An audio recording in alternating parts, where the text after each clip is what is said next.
So in my conviction, an ayah is part of a passage, and the passage is part of, obviously, a surah. And a surah is part of a group of surahs. In other words, there's a bigger view. So one has to understand where in the Quran the ayah is situated. It's important to, because the Quran is a cohesive book. You can't take a sentence in a book out of its context. Right? So if we're talking about a very powerful ayah, then we got to look at what surah is it in?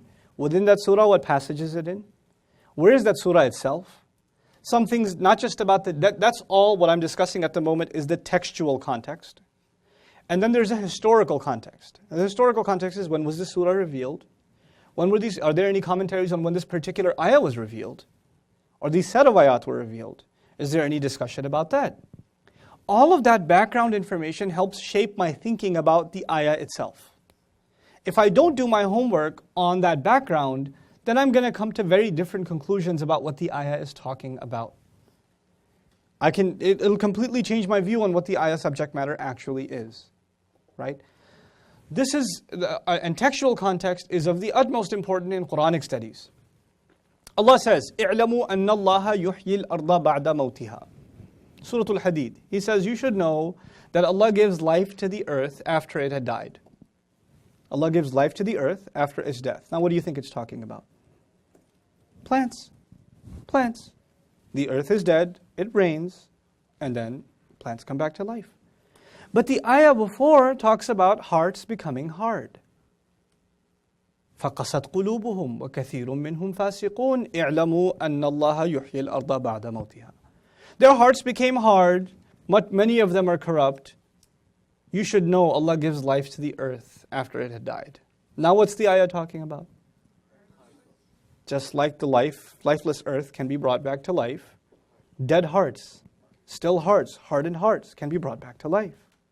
Did the context of the ayah change our understanding? Did it influence? Sure. It brings a new flavor to the text. It brings a new understanding to the text that you wouldn't have had in isolation. The ayat are beautiful in isolation, but they are also, our understanding of them is when they are together, when they're in a flow, because it's part of a khutbah that Allah has revealed. It's part of a kalam that Allah has revealed, and kalam has to have flow. It has to have continuity. So that's one thing that's really important. Now the way I approach that is something that I learned from the writings of Amin Ahsan Islahi. It was further refined by the speeches, the lectures given by Dr. Isar Ahmad on this particular topic on coherence. I read previously and took extensive notes on Mustansir Mir's analysis of coherence in the Quran. The bottom line of all of which is the following. Basically, the Quran is, number one, a cohesive text. It's made up of several large sections. Each large section has a compilation of two kinds of surahs, Makki and Madani. So each large section of the Quran, you can divide the Quran into 7 large sections.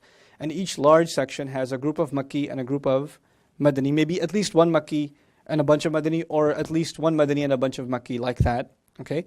And Islahi, for example, would argue that the first main section of the Quran, this is not the same as Hizb, by the way. He's looking at it from a literary perspective. He would argue the first main Hizb of the Quran is actually Fatiha, the Makki, and then Baqarah, Ali Imran, Nisa, and Ma'idah, the Madani. So those 5 make the first portion of the Quran. So those two complement each other, meaning Fatiha is complemented by these 4 surahs as a whole. Okay? And then those 4 surahs also have a relationship with each other, and they form group 1. And then there's group 2, and there's group 3, and group 4. And by the way, by the time you get to the end of the Quran, you have the shortest Madani section and the longest Makki section, so it's actually reversed from where we started. Okay, it's flipped from where we started when you get towards the end.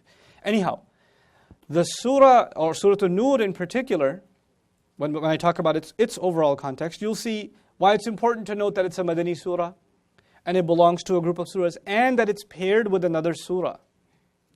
It's beautiful that it's paired with another surah historically, and it's also paired with another surah in a literary sense. And what's also beautiful is that this other surah is not next to it. It's actually further away. They are apart between each other. There's a gap of Makki surahs. So this is a Madani surah. There's a bunch of Makki surahs. So this is surah number 24. So 25, 26, 27, 28, 29, 30, and 31, and 32 are all Makki. The next Madani surah is actually a sister to this surah, Surah Al-Ahzab. They're very close to each other. They're close to each other in revelation, they're close to each other in subject matter, and they complement each other very, very beautifully. Okay? So understanding something about how these two are tied together is also going to be important when we study the overall context of this surah. So that's the first thing, the placement of a surah in the Quran. The second thing is the structure of a surah itself. A surah is made up of several subject matters. Mufassirun have disagreed, those who concern themselves with the subject of nazm, of how the subject matters are broken apart. But one fantastic resource that I used to rely on forever and ever and ever was Islahi's work. I think he did a fantastic job tying the passages together and breaking the passages up. But Jazakallahu khairan Shaykh Abu Bakr, I'm obsessed. Mawsu'at al-Tafsir al-Mawdu'i is an invaluable resource. It is actually an incredible, incredible resource. I'll write that here.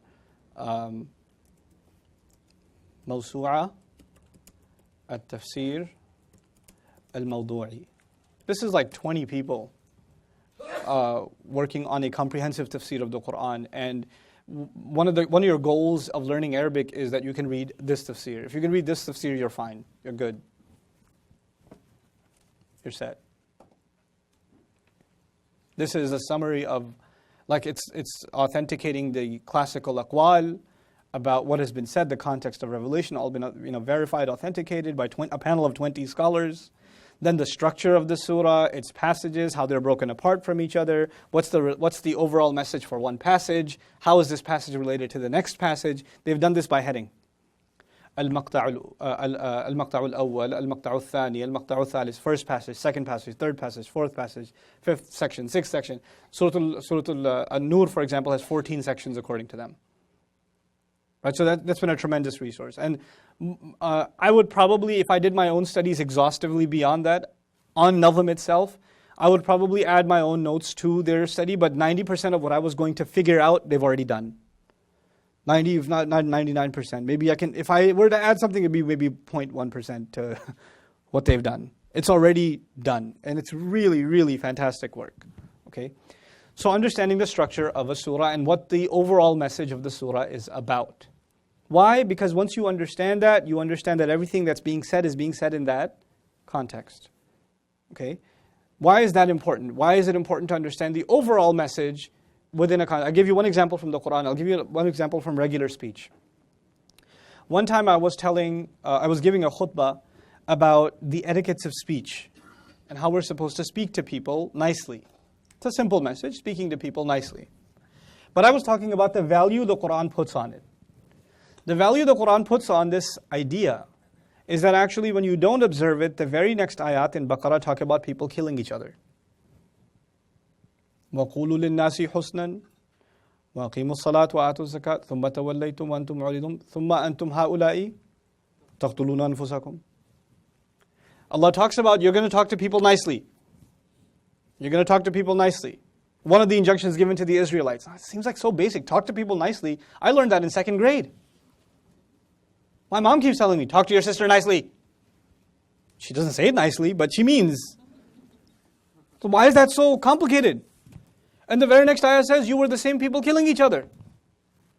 How does infighting begin? Propaganda. What is propaganda?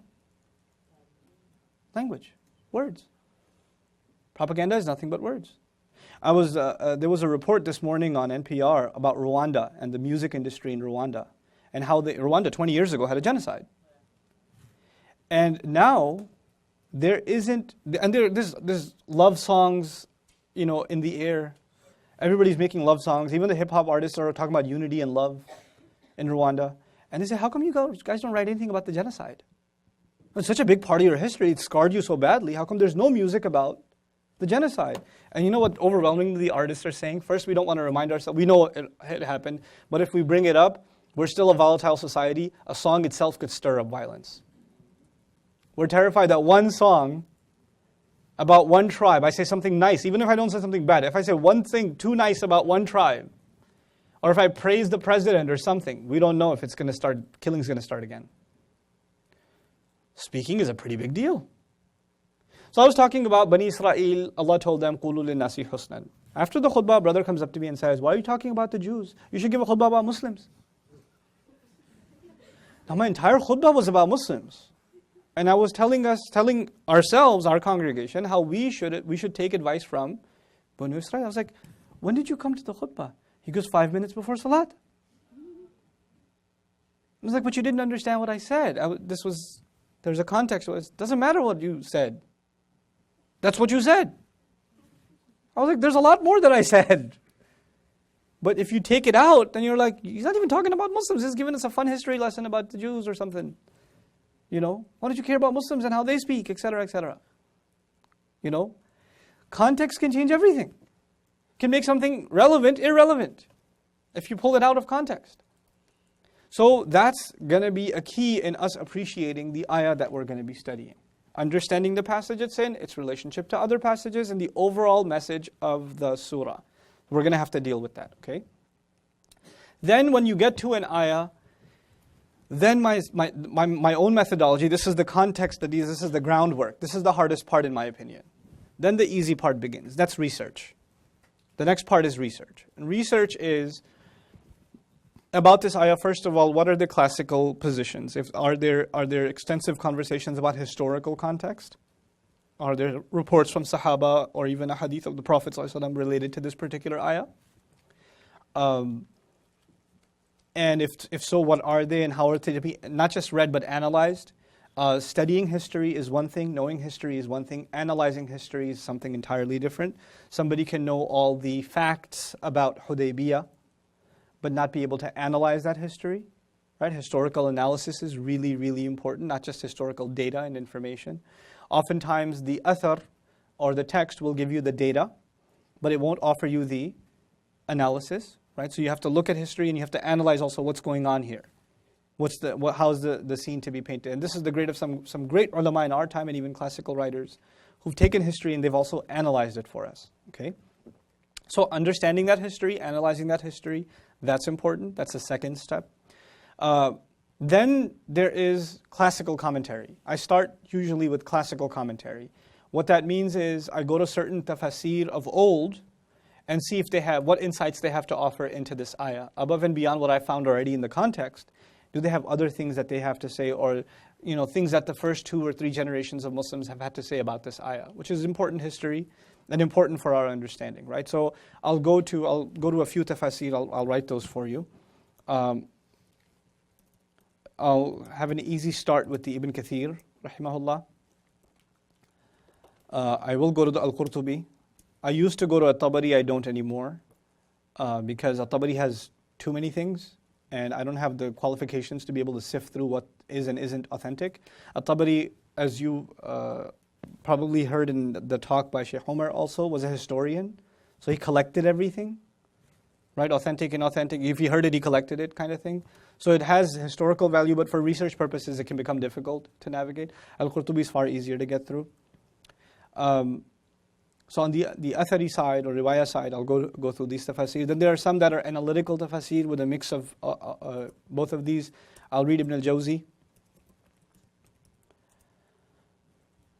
Then I move up a little bit and I start reading linguistic tafasir. So I read Al-Kashaf, which is a Zamakhshari's commentary. He's a Mu'tazilite.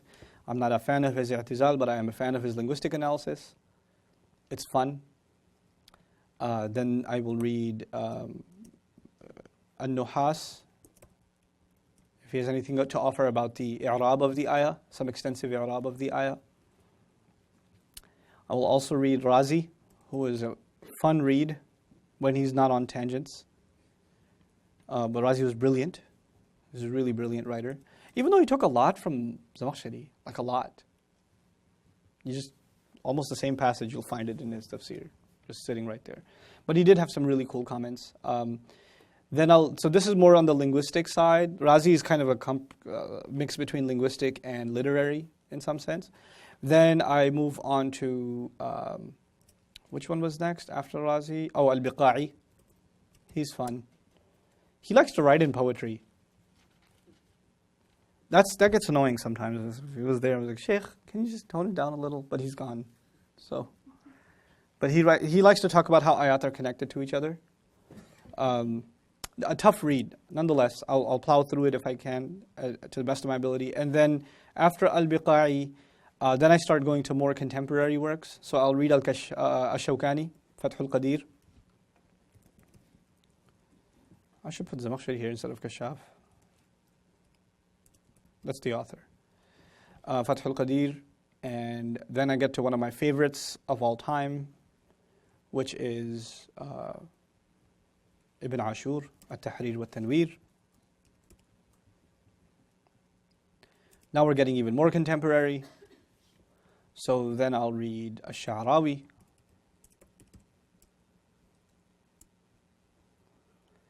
And after Sha'rawi is done, then I will read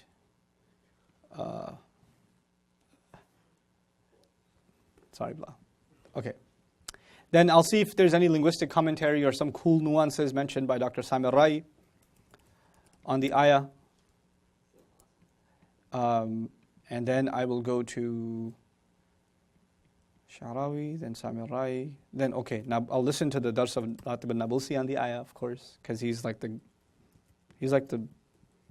loving, cuddly grandpa of tafsir. It's so nice to listen to him. You feel like he's just patting you on the back when you're listening to him.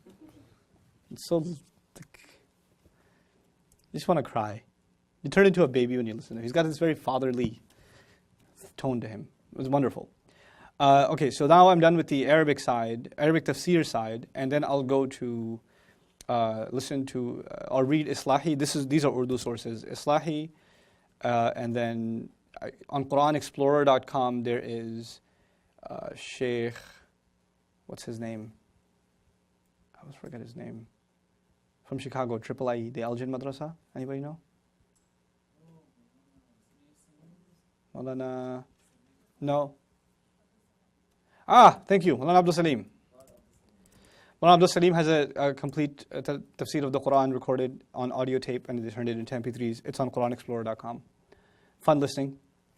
I will read the Maulana, Taqi Uthmani, his father. Why am I blanking on names today? Mufti Shafi'i. Yeah, Tafsir Mufti Shafi'i. Ma'arif al-Quran. I'll read him. I'll listen to Dr. Isar Ahmed's dars if it's detailed. He had two kinds of durus, Bayan al-Quran and Dars al-Quran. If Dars al-Quran is available, it's golden. Oh my God, it's amazing. But it's very rare. It's not for the whole Quran. He did it for a few surahs. The ones he did though are, boy, that's some amazing stuff. The guy was incredible. He studied Western philosophy extensively and used to refute it in his lectures sitting in Lahore. People didn't even know what he's talking about. He's like quoting Kant and Nietzsche and he knows it. Like, he was invited to the Society of Scriptural Reasoning over here in the 90s. And this professors from Hartford Seminary and, Yale are sitting there like, how does this guy know this stuff? And just ripping them apart from Surah An-Nur. This was amazing. It was a thing to watch. Dars al-Quran. They're called Dars al-Quran, if available. Very hard to find. But I have tapes. That's why I have a tape player in my house. Because of him, I have a tape player in my house. Yep. You just got to have it. Seriously. So now this is the tafsir studies. Then there's the word study.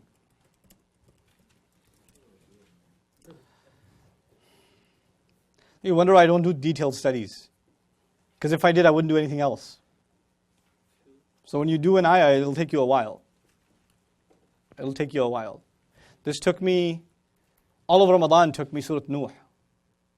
Just Surah Nuh. To do it like this.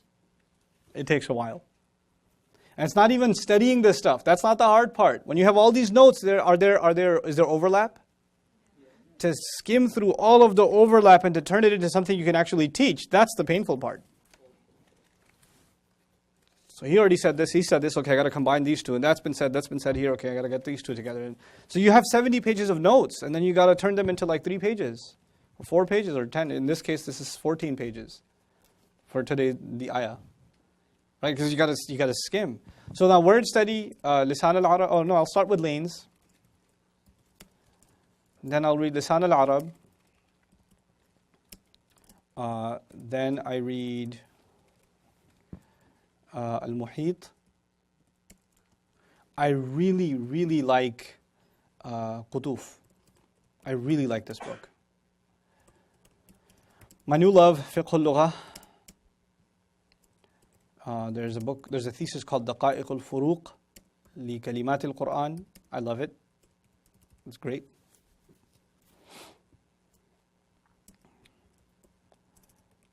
Taj al-Urus.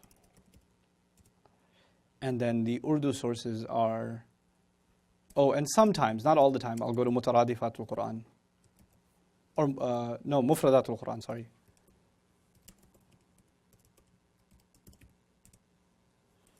Then the Urdu sources, there's one that's like super juicy. It's called Mutaradifat al-Quran.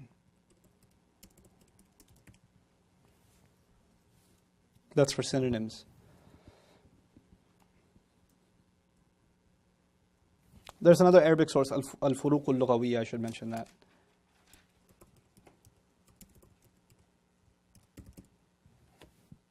Again, synthesizing, like going through this stuff and kind of taking what you need to draw, to skim, and get to like, okay, here's where we're at. How much do you water them down? I wouldn't call it watering it down. I would actually call it summarizing, because a lot of information is overkill for teaching purposes. Like, for example, they'll take a verb like, we're going to do khimar, probably not today, but we're going to do khimar, right? And when we do it, well, how did the Arabs use it? And they show you like 100 phrases in which they use the word khimar in different ways, right? So I could walk you through all of it, and you're going to feel the pain when I do walk you through some of it even, because some of it is a couple of pages. Right? But there's a lot more. So when there's redundancy like that, I say, okay, well, we can skip some of that stuff. Point made through examples A and B. You're convinced, I don't need to convince you more of the same point through 80 more examples. Right? So I'll try to eliminate some redundancies from it. When I do teach for a tafsir lecture, like, when I started this process with Juz Amma, boy, I had to not talk about 80% of what I studied. I had to there's no time. People are going to go crazy, man. Just teaching Juz Amma took me 3 years. Right? So if I actually did it the way my notes were suggesting, we'd still be doing it. Juz Amma wouldn't get. So you got to decide between functional and, overkill, kind of, right? So anyway, this is not how I study for any which ayah. This is when I've decided to study an ayah. I'll take this method. And then, fuse all the notes together and put it all together. And then, okay, now I'm ready for an ayah.